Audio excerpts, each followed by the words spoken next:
नमस्कार विद्यार्थी मित्रांनो. या सेशनमध्ये आपण पहिल्या युनिटवरचं जे काही म्हणजे MCQ सिरीज मधलं हे तिसरं आपलं एक लेक्चर असेल.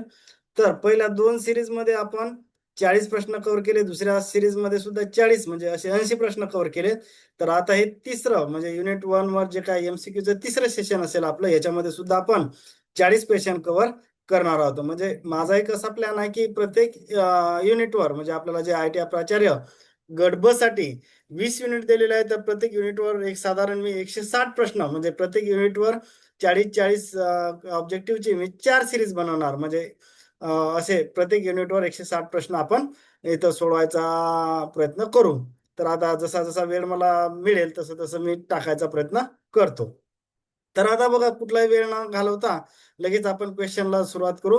तर जे विद्यार्थी मित्र माझ्या लेक्चर चॅनलला पहिल्यांदा व्हिजिट देत असतील त्या विद्यार्थी मित्रांना रिक्वेस्ट आहे की जर म्हणजे काही मटेरियल किंवा ऑब्जेक्टिव्ह क्वेश्चन असतील, जर काही आपल्याला थोडं कामाचं जर वाटत असेल तर आपल्या चॅनलला सबस्क्राईब करायला विसरू नका. आता कामाचं म्हणजे काय, तर म्हणजे काहीतरी म्हणजे असं काही वायफळ नसते, प्रत्येक गोष्टीत काहीतरी आपल्याला शिकण्यासारखं असते, त्या उद्देशाने मी बोललेलो आहोत. आता बघा लगेच क्वेश्चन नंबर 81. याच्या अगोदर मी सांगितलं की पहिले 40-40 प्रश्न मी पहिल्या क्वेश्चन सिरीज 1 मध्ये टाकलं, दुसरं सिरीज 2 मध्ये 40 टाकले. आता तिसरी series question number 81. Providing education to all the children and people without any discrimination based on caste, gender, religion, income और लोकेशन कॉल्ड ॲज. हे कॉल्ड ॲज आहे. लोकेशन कॉल्ड कॉल्ड ॲज असं वाचा त्याला, लोकेशन कॉल्ड ॲज. आता म्हणजे काय की सगळ्यांना जे काही एज्युकेशन प्रोव्हाइड करायचं आहे, पण ते कशाचं विदाऊट डिस्क्रिमिनेशन म्हणजे कुठल्याही भेदभावाशिवाय, म्हणजे त्याची काय म्हणू आपण, caste, gender, religion, income, location याच्यावरून भेदभाव न करता सगळ्यांना शिक्षण देणे, तर त्याला काय म्हणतात? तर नॅशनल एज्युकेशन रॉंग आहे. नंतर युनिव्हर्सिटी एज्युकेशन हे सुद्धा रॉंग आहे. युनिफॉर्म एज्युकेशन हे सुद्धा रॉंग आहे. तर करेक्ट आन्सर याचा असेल युनिव्हर्सलायझेशन ऑफ एज्युकेशन. नंतर क्वेश्चन नंबर 82. आता क्वेश्चन नंबर 82 मध्ये बघा काय सांगितलं. Components of the universalisation of education सार. कोणकोणते कंपोनंट आहेत असं विचारलं. पहिला आहे ऍक्सेस दिला ऑप्शन, दुसरा आहे एनरोलमेंट, तिसरा आहे रिटेन्शन आणि चौथं दिलेलं आहे आपल्याला अटेनमेंट किंवा अचिव्हमेंट. तर कोणकोणते कंपोनंट असतात, तर याच्यामधलं चारही कंपोनंट आहे. त्याच्यामुळे ABCD म्हणजे ऑप्शन नंबर 4 हे उत्तर असेल. म्हणजे हे कंपोनंट विचारू शकतात एक्झाम मध्ये. त्यामुळे ऍक्सेस, एनरोलमेंट, रिटेन्शन, अटेनमेंट हे 4 कंपोनंट सुद्धा लक्षात ठेवायचे आहेत. नंतर क्वेश्चन नंबर 83 बघू आता. Everyone has the right to the education mention in UDHR म्हणजेच काय, united nation universal declaration of human right section. कोणत्या सेक्शन मध्ये everyone has the right to education, प्रत्येकाला शिक्षणाचा अधिकार आहे, UDHRच्या कोणत्या कलमामध्ये मेन्शन केलेला आहे हे असं आपल्याला विचारलेलं आहे. तर त्याच्यामध्ये हा कलम नंबर 26 हा सुद्धा महत्व एक्झामच्या दृष्टिकोनातून अत्यंत महत्वाचा आहे. तर कलम 26 मध्ये everyone has the right to education असं UDHR म्हणजे united nation universal declaration of human राईटच्या जाहीरनाम्यामध्ये कलम 26 मध्ये ते मेन्शन केलेलं आहे. म्हणून कलम 26 सुद्धा आपल्यासाठी महत्वाचा आहे. नंतर question number 84. New name of the mid day meal scheme म्हणजे मध्यान्ह भोजन योजना किंवा मध्यान्ह आहार योजना, याचं नवीन नाव काय? तर पहिलं ऑप्शन दिलेलं आहे PM मील, रॉंग आहे, PM मील नाही. दुसरं आहे PM पोषण, हे करेक्ट उत्तर आहे. नंतर PM फूड हे सुद्धा रॉंग आहे. PM पोषण मील हे सुद्धा रॉंग आहे. त्याचं करेक्ट उत्तर आहे PM पोषण हे नवीन MDM किंवा मिड डे मील स्कीमचं नवीन नाव आहे.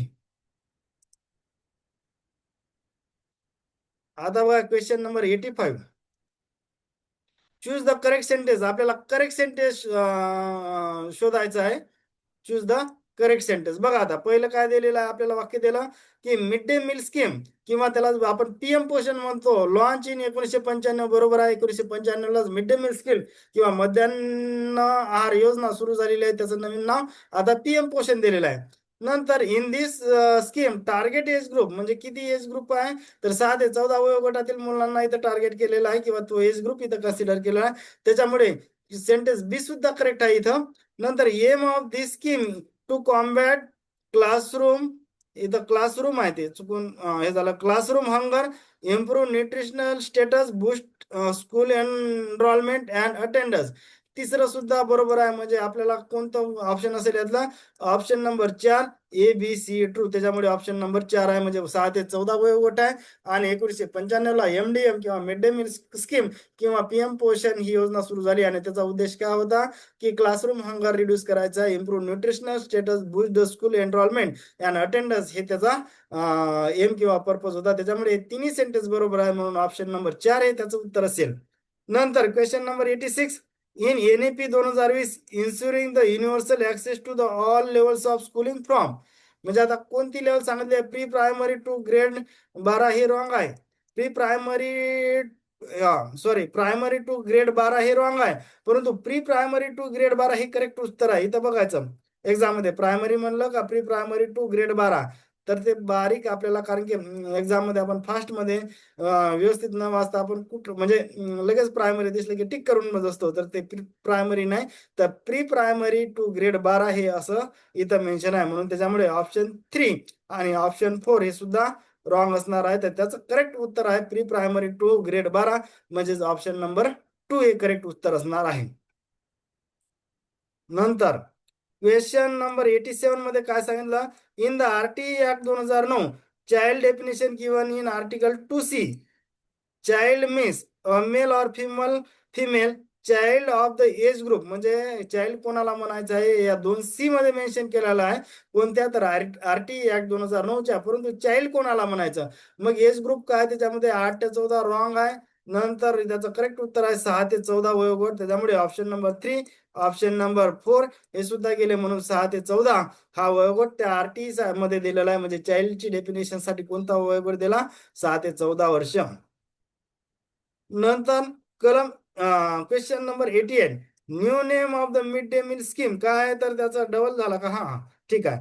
तर PM पोषण मिल रॉंग आहे. हे सुद्धा PM फूड हे सुद्धा रॉंग आहे. तर त्याचा करेक्ट आन्सर आहे PM पोषण. त्याच्यामुळे ऑप्शन नंबर 2 हे करेक्ट उत्तर आहे याचं. नंतर क्वेश्चन नंबर 88. आता बघा काय सांगितलं. In the RTE act 2009 article 12(1)C all the school private unaided aided और special category must reserve of their seats at the entry level of the student from EWS and disadvantages group, म्हणजे EWS आणि disadvantage group साठी किती टक्के reservation दिलेलं आहे? म्हणजे कलम 12(1)C मध्ये तर ते किती टक्के आहे? तर 25% रिझर्वेशन हे याचं करेक्ट उत्तर आहे. त्याच्यामुळे ऑप्शन नंबर 4 हे करेक्ट उत्तर असेल. क्वेश्चन नंबर 89 बघा. In the RTE act people teacher ratio for the primary school, म्हणजे काय 1 ते 5 वर्गासाठी पीपल म्हणजेच काय स्टुडंट आणि टीचर रेशिओ किती असला पाहिजे? तर 1 ते 5 साठी 30:1 आहे. नंतर हे त्याच्यामुळे ऑप्शन नंबर 1, 2, 3 येणार नाही. तर करेक्ट ऑप्शन याचं ऑप्शन नंबर 4 30:1 30:1. म्हणजेच काय 30 स्टुडंट मागे एक टीचर असला पाहिजे असं त्याच्यामध्ये सांगितलं. परंतु ते कोणत्या लेवलसाठी? प्रायमरी स्कूलसाठी, म्हणजे वर्ग 1 आणि वर्ग 5. सेम क्वेश्चन बघा काय सांगितलं. Question number 90 in RTE act 2009 people to teacher ratio for the upper primary school, म्हणजे वर्ग 6 ते 8 साठी किती असला पाहिजे? तर त्याचं उत्तर आहे 35:1, म्हणजेच काय 35:1, म्हणजे काय 35 विद्यार्थ्यांमागे एक शिक्षक असला पाहिजे असं त्याच्यामध्ये सांगितलेलं आहे. नंतर question number 91 RTE act section 6 the mandate walking distance for the neighbourhood school is for, इथं फॉर आहे, फॉर प्रायमरी सेक्शन, म्हणजे काय की प्रायमरी सेक्शन साठी किती असलं पाहिजे? तर त्याच्यासाठी 1 किलोमीटर असलं पाहिजे. नंतर जसं इथं प्रायमरी सेक्शन साठी आपण बघितलं की टीचर स्टुडंट रेशो किती असला पाहिजे? 30:1. नंतर अप्पर प्रायमरी साठी किती सांगितला की 35:1, म्हणजे क्वेश्चन नंबर 90 मध्ये आपण बघितला. नंतर 91 मध्ये काय सांगितलं की प्रायमरी सेक्शन साठी डिस्टन्स किती असलं पाहिजे? 1 किलोमीटरच्या आत. नंतरचा क्वेश्चन बघा 92. आता बघा क्वेश्चन सेम आहे 91 सारखा. The RTE Act section 6 the mandate walking distance for the neighborhood school is for upper primary school साठी किती असलं पाहिजे? जसं प्रायमरी साठी आपण बघितलं की 1 किलोमीटरच्या आत असली पाहिजे. तसंच याच्यामध्ये किती सांगितलेलं आहे की अपर प्रायमरी स्कूल साठी वर्ग 6 ते 8 साठी किती 3 किलोमीटरच्या आत ती शाळा असली पाहिजे. Question number 93. Article 21C that is right to education added in Indian constitution by कशानुसार ती ऍड केलेली आहे तर बघा 86वी अमेंडमेंट म्हणजे काय 86वी घटना दुरुस्ती 2002 हे करेक्ट आन्सर आहे.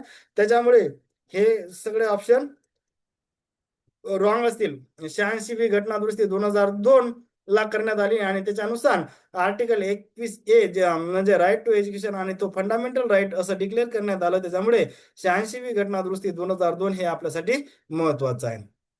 नंतर क्वेश्चन नंबर 94 मध्ये काय सांगितलं बघा, चूज द करेक्ट सेंटेन्स. आपल्याला करेक्ट सेंटेन्स शोधायचा आहे. त्याच्यामधलं a sentence article 51A of an Indian constitution it is the responsibility of parents or guardian to provide educational opportunity to the children age of 6 ते 14 हे बरोबर correct आहे. It is the fundamental right चूक आहे कारण की हे काय फंडामेंटल ड्युटीज आहे. त्याच्यामुळे फक्त याचं उत्तर काय येणार आहे option number 2 only sorry option number काय येणार याचं उत्तर 1 ओनली ए ट्रू येणार कारण की तो फंडामेंटल ड्युटीज आहे फंडामेंटल राईट नाही. कलम 51A के हे बरोबर आहे. पालकाची किंवा गार्डियनची जबाबदारी आहे 6 ते 14 वयोगटातील मुलांना शिक्षण देणे. परंतु ते फंडामेंटल इथं बी काय लिहिलं आपण की it is the fundamental right.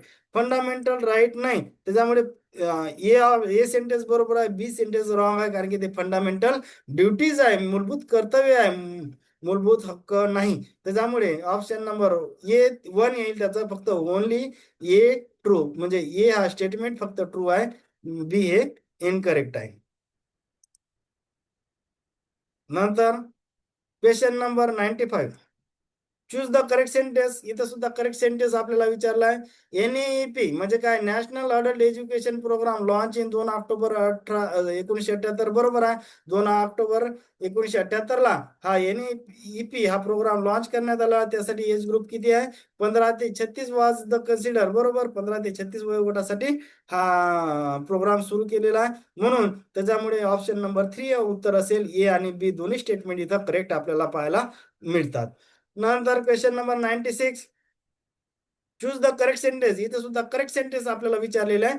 पहिलं NLM national literacy mission was launch in 5 मे 1988 बरोबर 5 मे हे 10 वर्षांनी आलेलं आहे म्हणजे कन्फ्युज व्हायचं कारण नाही. NEP आणि NLM हे 10 वर्षाच्या डिफरन्सनं आलेलं आहे. पहिल्यांदा 1978 आला आहे नंतर 1988. त्याच्यासाठी वयोगट सेम आहे 15 ते 35 वयोगट आहे. त्याच्यामुळे ए आणि बी हे दोन्ही सेंटेन्स इथं ट्रू आहेत. नंतर question number 97 united nation SDG 4 is sustainable development goal 17 जे आहेत ना ज्याचा कालावधी 2015 ते 2030 आहे. मग त्याच्यातला SDG 4 कोणत्या नंबर म्हणजे काय आहे तर पहिलं काय आहे नो पॉवर्टी SDG 1 आहे त्याच्यामुळे येण्याचा प्रश्न नाही. नंतर झिरो हंगर हे SDG 2 नंबरचं आहे. नंतर गुड हेल्थ अँड वेलबिंग हे SDG नंबर 3 आहे. त्याच्यामुळे ऑप्शन आपल्याला काय तिन्ही रॉंग आहे म्हणून ऑप्शन करेक्ट असेल याच्यातलं क्वालिटी एज्युकेशन हे करेक्ट ऑप्शन आहे.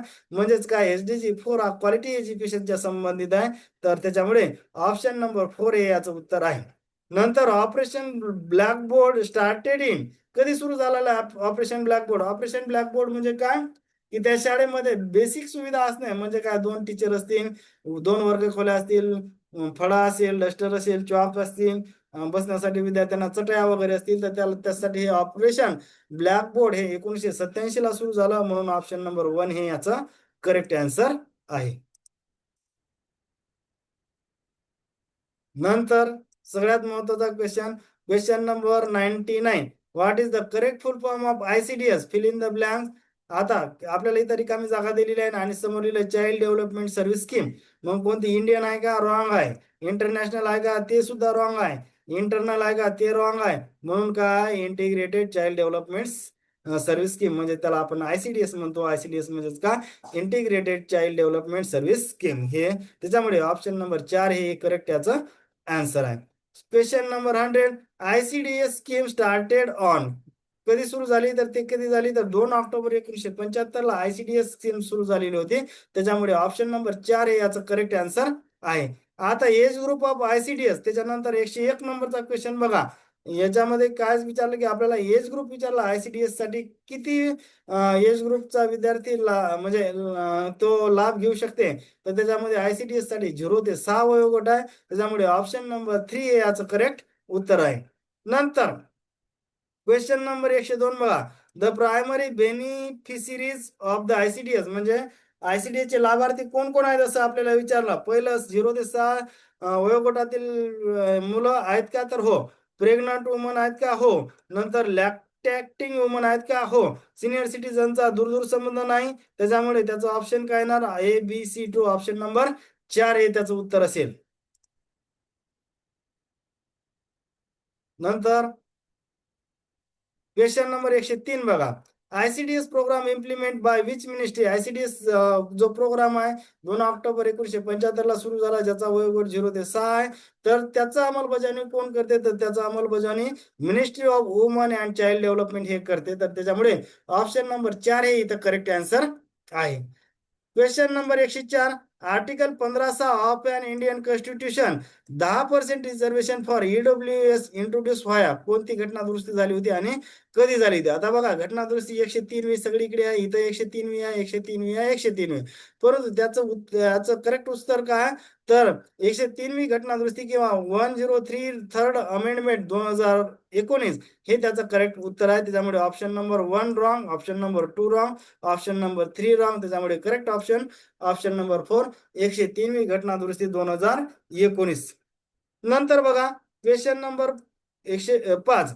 Early childhood and education mention in which the section of an Indian constitution हे कशामध्ये मेन्शन केलेलं आहे, ते कोणत्या कलमात मेन्शन केलं आहे, आर्टिकल 45. त्याच्यामुळे ऑप्शन नंबर 4 हे त्याचं करेक्ट आन्सर असणार आहे. आता बघा question number 6. In the section 46 of an Indian constitution the state shall be provide early childhood care and education म्हणजेच काय, ECCE for the children age group of. त्याच्यासाठी कोणता एज ग्रुप आहे, 0 ते 6. जो आयसीडीएस मध्ये होता तोच एज ग्रुप इथं सुद्धा आहे. नंतर बघा question number 107. New economic policy introduce in कधी इंट्रोड्यूस करण्यात आली होती, तिथे त्याचं उत्तर आहे 1991 साली नवीन आर्थिक पॉलिसी हे डिक्लेअर करण्यात आलेली आहे. नंतर क्वेश्चन नंबर 108.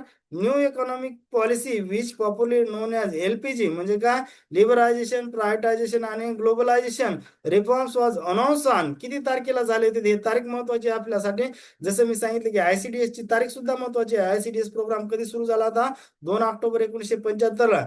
तसंच आपल्याला LPG ची सुद्धा तारीख लक्षात ठेवायची की कधी सुरू झालं होतं, ते 24 जुलै 1991 ही तारीख आपल्यासाठी इथं 1 जुलै रॉंग आहे, 10 जुलै सुद्धा रॉंग आहे, 15 जुलै रॉंग आहे. त्याच्यामुळे 24 जुलै हे याचं करेक्ट उत्तर आहे. नंतर question number 109. The LPG model of the development was introduce in 1991 by the finance minister. त्यावेळेस अर्थमंत्री कोण होते, PV Narasimha Rao wrong, Pranab Mukherjee wrong, नंतर P चिदंबरम हे सुद्धा रॉंग. त्यामुळे करेक्ट उत्तर आहे डॉक्टर मनमोहन सिंग हे करेक्ट उत्तर आहे. Question number 110. The concept of negative education was propose by. Negative education ही संकल्पना कोण आणली, तर त्याचं करेक्ट उत्तर आहे रुसो यांनी. रुसो यांनी म्हणजे निगेटिव्ह एज्युकेशन म्हणजेच काय, तर त्यांचं असं म्हणणं होतं की जो कमी वयात म्हणजे काय, प्रायमरी की प्री प्रायमरी स्कूलमध्ये त्यांना एकदम डायरेक्ट बुकिश नॉलेज किंवा स्ट्रिक्ट रूल न असं काही शिकू नका, तर त्याच्या स्पेसनुसार किंवा त्याची नॅचरल ॲबिलिटीनुसार शिकू द्या त्याला. तर त्याला निगेटिव्ह एज्युकेशन असं म्हणण्यात येते. म्हणजेच काय की प्री प्रायमरी वगैरे लहान मुलं असते त्यांना उगाच बुकिश बनवू नका किंवा स्ट्रिक्ट रूलनं त्यांना म्हणजे असं कुठेतरी जखडून ठेवू नका. तर त्यांचं रुसूचं असं म्हणणं आहे की त्या विद्यार्थ्यांनी त्याचे नॅचरली शिकू द्या किंवा त्याच्या स्वतःच्या स्पेसनुसार शिकू द्या, तर त्याला आपण निगेटिव्ह एज्युकेशन असं म्हणतो. नंतर बघा question number 111. AICT is related with all India council for technical education हे कशाच्या संबंधित आहे, मेडिकलचे संबंध आहे का, नाही. तिथं टेक्निकल एज्युकेशन फुल फॉर्म आहे, त्याच्यामुळे मेडिकलचा दूरदूर संबंध नाही. युनिव्हर्सिटी एज्युकेशनचा दूरदूर संबंध नाही. ऍग्रिकल्चरचा तर दूरदूर संबंध आहे. म्हणून काय टेक्निकल एज्युकेशनचा संबंध आहे, कारण की AICTE म्हणजेच काय, all India council for technical education, त्याच्यामुळे AICTE हे टेक्निकल एज्युकेशनच्या रिलेटेड आहे. क्वेश्चन नंबर 112 बघा. Choose the correct sentence. Correct sentence आपल्याला निवडायचा आहे. AICTE इस्टॅब्लिश इन 1945, बरोबर आहे. 45 ला AICTE ची स्थापना झाली. कन्फ्युज होत असेल तर AICTE किती 5 शब्द आहेत, इथं सुद्धा 5 आला म्हणून 1945 असं मी लक्षात ठेवत असतो. हेडक्वार्टर ऑफ AICTE दिल्लीला, हे सुद्धा बरोबर आहे, दिल्लीला हेडक्वार्टर आहे. नंतर स्टॅच्युटरी स्टेटस म्हणजे काय, त्याला कायदेशीर दर्जा, कॉन्स्टिट्युशनल नाही, कायदेशीर दर्जा कधी देण्यात आला आहे, 1987, म्हणून हे दोन्ही आपल्यासाठी इयर महत्वाचे आहे. AICTE ची स्थापना 45 झाली, परंतु त्यांना वैधानिक दर्जा किंवा कायदेशीर स्टेटस हे 1987 ला दिला. त्याच्यामुळे हे तिन्ही सेंटेन्स करेक्ट आहे, म्हणून option number ABC true. Option number 4 हे त्याचं करेक्ट उत्तर आहे. नंतर question number 113. What is the correct full form of NBA? Fill in the blanks. National board of, इथं blanks, fill in the blanks आपल्याला पूर्ण करायचे आहे. असेसमेंट आहे का, चूक आहे ते. अकॅडमिक आहे का, ते सुद्धा चूक आहे. असोसिएशन चूक आहे. अक्रेडिटेशन हे करेक्ट फुल फॉर्म आहे. म्हणजे NBA चं करेक्ट फुल फॉर्म काय, नॅशनल बोर्ड ऑफ अक्रेडिटेशन, त्याला आपण NBA असं म्हणत असतो. Question number 114. NBA establish on. NBA ची स्थापना कधी झाली, तर त्याची 1994 ला स्थापना झाली. AICTE ची कधी सांगितली मी, 1945 ला. ICDS प्रोग्राम कधी सांगितला, 2 ऑक्टोबर 1975 ला. MDM किंवा PM पोषण कधी सांगितला, 1995 ला. हे असे महत्वाचे इयर सुद्धा लक्षात ठेवायचे आहे. नंतर question number 115. Headquarter of the NBA is in, कुठं आहे, पुण्यात आहे का नाही, मुंबईत आहे का नाही, कानपूरमध्ये आहे का नाही, तर त्याचं हेडक्वार्टर दिल्लीला आहे. NBAचं हेडक्वार्टर हे दिल्लीला आहे, म्हणून ऑप्शन नंबर 4 हे करेक्ट उत्तर असेल. नंतर बघा क्वेश्चन नंबर 116. काय सांगितलं, NBA was establish by. NBA ची स्थापना कोण केली, तर AICTE ने केली. NAAC ची कोण केली, तर UGC ने. NAAC जर परिषद आलं, NAAC ची सुद्धा स्थापना 1994, आणि NAAC चं हेडक्वार्टर बँगलोर आहे, आणि ते UGC च्या अंतर्गत आहे, परंतु NBA AICTE च्या अंतर्गत आहे. त्याच्यामुळे NBA was establish by AICTE, म्हणजे ऑप्शन नंबर 2 हे त्याचं करेक्ट उत्तर असणार आहे.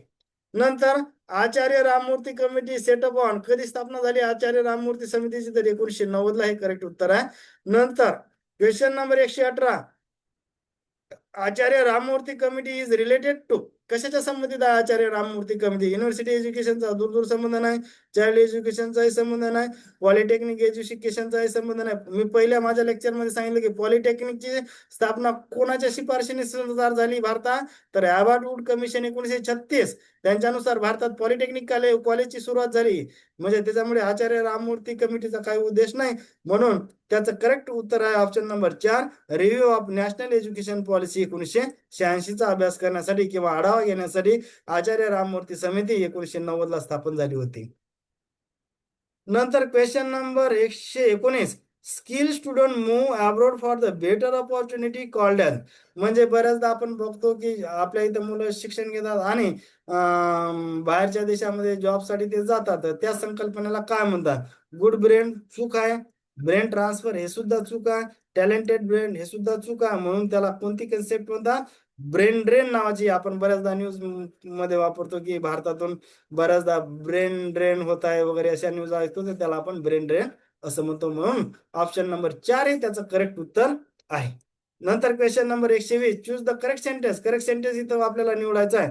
Learning by doing concept introduce by John dewy, हे बरोबर आहे. लर्निंग बाय डुईंग हे त्यांनी संकल्पना मांडली, म्हणजे जॉन डुई. निगेटिव्ह एज्युकेशनची कन्सेप्ट कोण काढली होती, रुसो यांची होती. नंतर लर्निंग बाय डुईंग ही कन्सेप्ट कोणाची आहे, तर जॉन डुईची आहे. नंतर international day of education is 24 जानेवारी स्टार्टेड बाय युनो इन 2019, हे सुद्धा बरोबर आहे. 24 जानेवारी इंटरनॅशनल डे आहे. नॅशनल डे कधी आहे, 11 नोव्हेंबर, हे सुद्धा सांगितलेलं आहे मी पहिल्या सेशन मध्ये. आणि इंटरनॅशनल डे ऑफ एज्युकेशन हे कधी आहे, तर 24 जानेवारी. कधी सुरुवात झाली त्याची, तर 2019 ला युनायटेड नेशन ऑर्गनायझेशन किंवा युनोने याची सुरुवात केली आहे. त्याच्यामुळे ऑप्शन नंबर 3 हे करेक्ट उत्तर आहे, ए आणि बी ट्रू. तर होप करतो की बऱ्याच फास्ट आपण घेतले तर काही फायदा होत असेल, तर चॅनलला लाईक, सबस्क्राईब आणि शेअर करायला विसरू नका. थँक्यू.